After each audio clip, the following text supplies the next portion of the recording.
In diesem Video klären wir die Frage, ob du deinen Kurs nur bei Udemy anbieten solltest, auf anderen Plattformen oder vielleicht doch lieber noch auf deiner Webseite.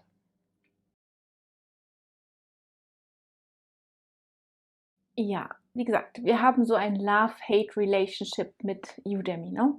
Auf der einen Seite klasse, man braucht nichts bezahlen und die verkaufen sogar noch für einen. Auf der anderen Seite ist alles sehr günstig.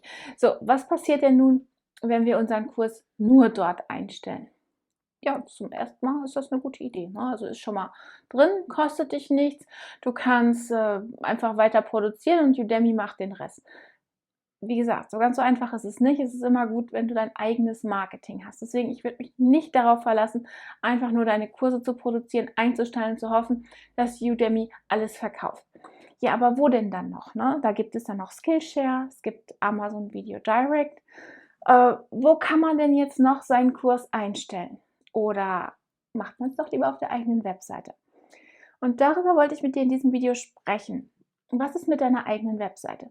Kannst du einfach dich bei Teachable anmelden oder Elopage oder Kajabi oder wie sie alle heißen.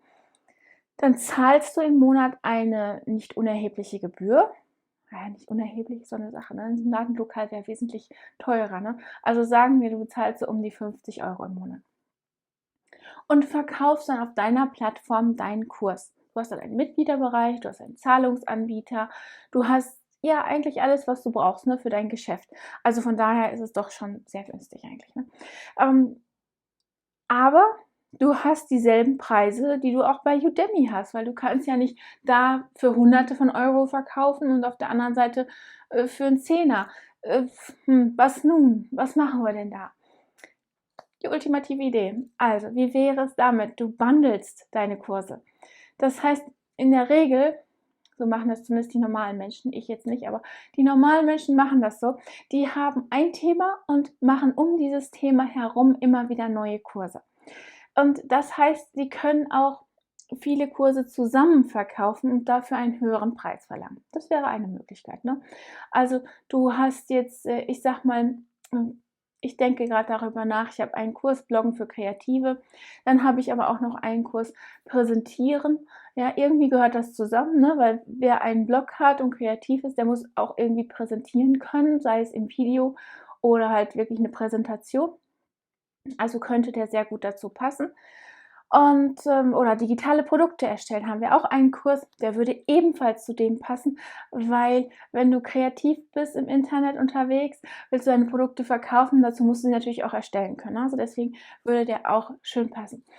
Und wenn ich dann so weiterdenke, könnte ich daraus ein komplettes Paket schnüren mit, ich habe keine Ahnung, vielleicht 10 Kursen und das würde dem User, dem Käufer, dem Kunden einen richtigen Mehrwert bieten. Er hätte alles zusammen, hätte eine Schritt-für-Schritt-Anleitung, wie er von seinem kreativen äh, in den Computer kommt sozusagen. Also wie er das bei Etsy reinkriegt oder überhaupt online verkauft, wie er das vermarktet, wie er es fotografiert, all diese Dinge, ne, wären alle in dem Kurs.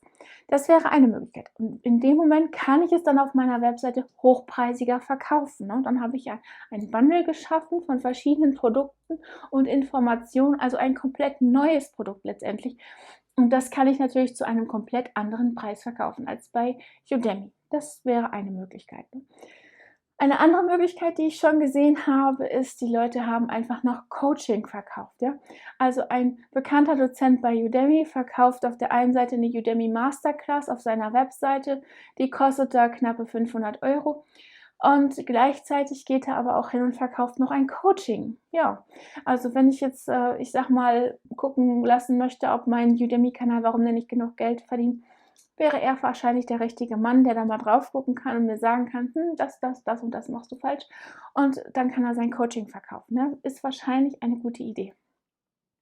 Das wären 2 Möglichkeiten. Eine dritte Möglichkeit, die ich auch schon gesehen habe, ist eine Membership-Seite. Das heißt, du bezahlst einen kleinen Beitrag pro Monat und kannst alle Kurse nutzen, die derjenige hat. Ne? Das wäre auch noch eine Lösung für dieses Problem. Also sagen wir, du hast irgendwann 20 Kurse, 30 Kurse, 50 Kurse, keine Ahnung, und packst die auf deine Membership-Seite und gibst deinen Kunden Zugang zu all diesen Kursen für einen monatlichen Preis von, ich sag mal, zwischen 9 und 15 Dollar im Monat oder Euro im Monat. Das wäre auch eine Möglichkeit, um zu einem anderen Preis zu verkaufen, aber dennoch ein gutes Angebot anzubieten, ne? Also 2 verschiedene Möglichkeiten, 3 verschiedene Möglichkeiten, die du hier hast, wie du außerhalb von Udemy noch anderspreisig deinen Kurs verkaufen kannst. Bevor du also loslegst, überleg dir dein Businessmodell ganz genau. Würdest du das so machen? Wäre das eine gute Idee? Fängst du mit Udemy an, erstmal einen Startschuss, ne?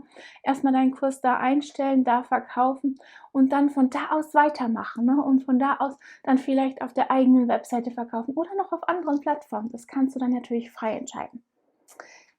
Ich hoffe, das Video war hilfreich für dich und du kannst jetzt eine gute Entscheidung zu diesem Thema treffen. Und wenn dem so ist, dann freue ich mich, wenn du unseren Kanal abonnierst und die kleine Glocke anklickst und uns einen Daumen nach oben da lässt und du im nächsten Video wieder dabei bist. Bis dahin. Tschüss.